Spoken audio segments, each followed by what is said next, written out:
Hello and welcome to About the House. Being in control of our finances is something many Australians take for granted. With First Nations businesses contributing over $15 billion to our economy, the Aboriginal and Torres Strait Islander Affairs Committee wants to explore the barriers faced by First Nations businesses and individuals in gaining economic independence. We spoke to Committee Chair, Senator Jana Stewart, to find out more about the inquiry. Economic independence and prosperity for First Nations people is really crucial to not only just First Nations communities' success, but our nation. First Nations businesses contribute $16.1 billion to our economy. That is huge. They employ 116,000 people.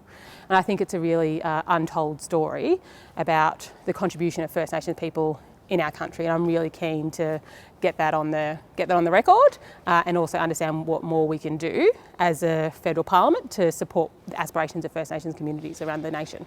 If you think about, not having to worry about having a roof over your head, putting food in the fridge, keeping food in your kids' bellies, not having to live week to week, there are lots of families in our nation who have that economic independence and freedom. That's not the same for lots of First Nations families and communities.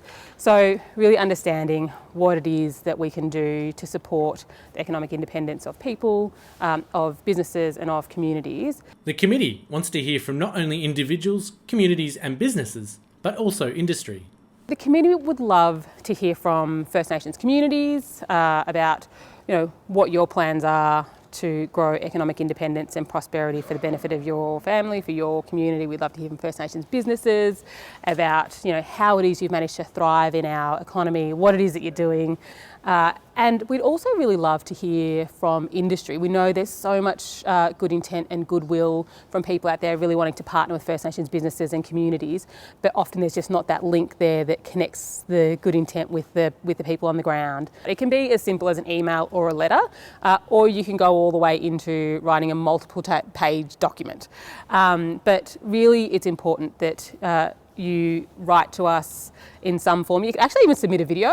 You can do it in language. Hansard and Parliament has the capacity to receive things in First Nations languages too, but it will be received as evidence by the committee, and then you also might be called to appear before the inquiry. But really, well, it sounds like it's a difficult, hard thing.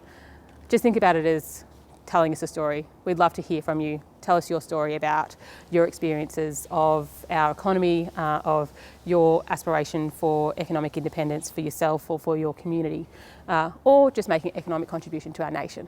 The inquiry is also looking at examples from other parts of the world. So First Nations communities are on kind of varying journeys around the world. There's some First Nations communities that are far more advanced than where we are here in Australia. And I think about examples in New Zealand and North America. If we're lucky, we'll get to hear from those different First Nations communities at the inquiry.